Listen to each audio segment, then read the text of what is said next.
bagaimana proses pembentukan Koperasi Merah Putih di Bukit Kemuning ini, Pak? Tentunya kita laksanakan dengan musyawarah mufakat. Ini kan sesuai dengan Surat Edaran Menteri Koperasi Nomor 1 Tahun 2025 tentang tata cara pembentukan Koperasi Desa Merah Putih, sehingga kita mengundang baik dari penyuluh, dari pihak kecamatan, dari kelompok tani, kepala lingkungan, ketua RT, tokoh masyarakat, pelaku UMKM, dan masyarakat yang ada di Bukit Kemuning sebagai perwakilan untuk melaksanakan musyawarah pembentukan Koperasi Merah Putih di Bukit Kemuning. Lalu yang kedua, apa tujuan utama dari pembentukan koperasi ini bagi masyarakat di Bukit Kemuning ini, Pak? Ya, tentunya sesuai dengan perintah dari Bapak Presiden, tentunya ini akan bermanfaat bagi masyarakat umum. Jadi bukan koperasi yang hanya bermanfaat untuk anggotanya saja, tapi seluruh masyarakat, baik pelaku UMKM, kelompok tani, masyarakat luas yang sangat membutuhkan bantuan dari pihak koperasi. Tapi tentunya sekarang saya tidak bisa bicara lebih banyak karena ini baru saja terbentuk. Terus yang ketiga, gimana struktur organisasi koperasi di Bukit Kemuning ini, Pak? Maksudnya koperasi itu? Koperasi Merah Putih ini struktur organisasi. Oh iya, struktur organisasinya pertama tentunya ada badan pendirinya. Kemudian ada badan pendiri, ada pengurus, terdiri dari ketua, sekretaris, dan bendahara, dan 2 orang wakil ketua, dan juga ada dewan pengawas, 3 orang. Siapa aja yang terlibat dalam pengelolaan koperasi dan apa aja peran dari orang-orang tersebut, Pak? Yang pasti yang terlibat namanya, Iya. ya namanya saya Isam Faisal, ketua. Terus yang sekretaris itu namanya, nah itu dia Suci. Benar, saya nggak ini. Tapi kalau ini ada nanti saya tunggu aja sebentar ya. Iya. Tunggu aja sebentar, mau diperluin. Terus Arsipnya yang mereka kasih ke saya. nggak apa-apa, Pak. Kita lanjut pertanyaan selanjutnya, Pak. Terus apa syarat bagi warga desa Bukit Kemuning ini untuk menjadi anggota dari Koperasi Merah Putih ini, Pak? Ya, persyaratannya pasti warga Kelurahan Bukit Kemuning dengan KTP. Terus apa lagi? Ya siapapun boleh menjadi anggota Koperasi Merah Putih itu ke depannya. Nah, tetapi tentunya dia harus memenuhi persyaratan itu memenuhi untuk simpanan pokok, simpanan wajib yang sudah ditentukan oleh koperasi tersebut. Hanya dia memenuhi persyaratan, mengikuti aturan, ya pastilah kita akan dilibatkan dalam sebagai anggota Koperasi Merah Putih. Baik, Pak. Terus bagaimana sistem kepemimpinan dalam koperasi ini saat dijalankan? Tentunya saya belum bisa menjawab itu karena kan kita baru mengusulkan nama di dinas koperasi. Jadi nanti tentunya harus berbadan hukum dulu dengan notaris. Setelah itu baru kita mulai melaksanakan tahapan apa sih yang akan kita lakukan di terhadap koperasi tersebut. Terus saat ini kita belum bisa mengatakan bahwa Sistemnya bagaimana?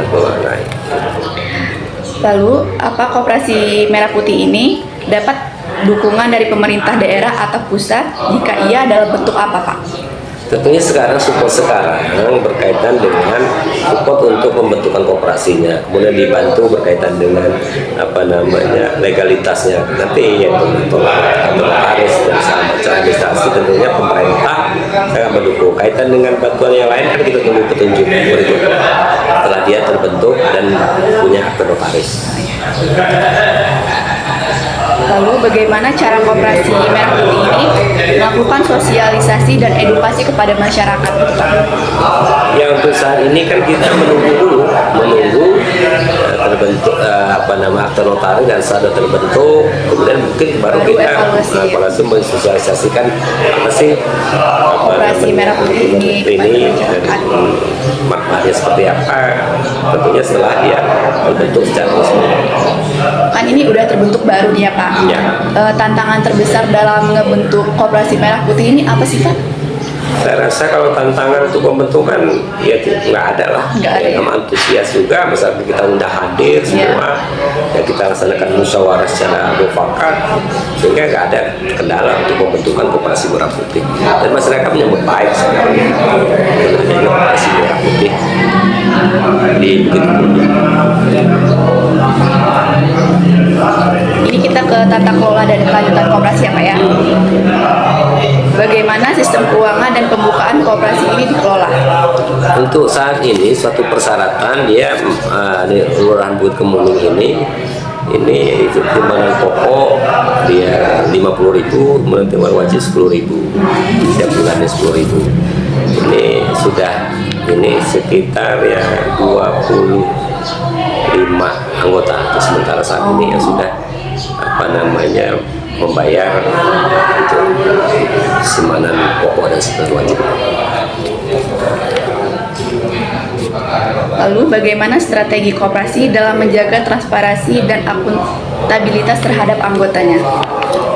Ya tentunya ke depan tentunya kita akan ada selain ADRT tentu akan diadakan evaluasi dan rapat anggota dan setiap sebulan sekali tentu aja akan didiskusikan badan pengawas untuk mengawasi kinerja dari koperasi merah putih tersebut. Merah Putih ini memiliki inovasi atau rencana ekspansi ke sektor lain? Kalau misalnya iya, apa aja Pak? Rencana ke depan ini baru rencana ya, Iya, karena Pak. kita belum baru saja terbentuk. Yang pertama tentu selain simpan pinjam, inovasi berikutnya yaitu ingin bekerja sama dengan kelompok tani, yaitu kerjasama dengan pengusaha tahu tempe, penyediaan kedelai dan seterusnya. Mungkin ke depannya akan lari ke kebutuhan pokok lainnya seperti sembako bisa saja, tapi kita belum bisa menyampaikan bahwa itu akan, karena kita belum tahu permodalannya seperti apa, didukung oleh pihak bank atau seperti apa, kita belum ke arah sana. Intinya kalau ini ya masih ke arah sana lah, dengan kelompok tani, gabungan dengan kelompok usaha UMKM. Jadi kita bisa lakukan pinjam, tapi berkaitan dengan modal kita suntikan dana dari pemerintah, pusat atau seperti apa, kita belum bisa menyampaikan itu. Jadi ini untuk pertanyaan terakhir, apa harapan Bapak terhadap masa depan koperasi Merah Putih di desa Bukit Kemuning ini?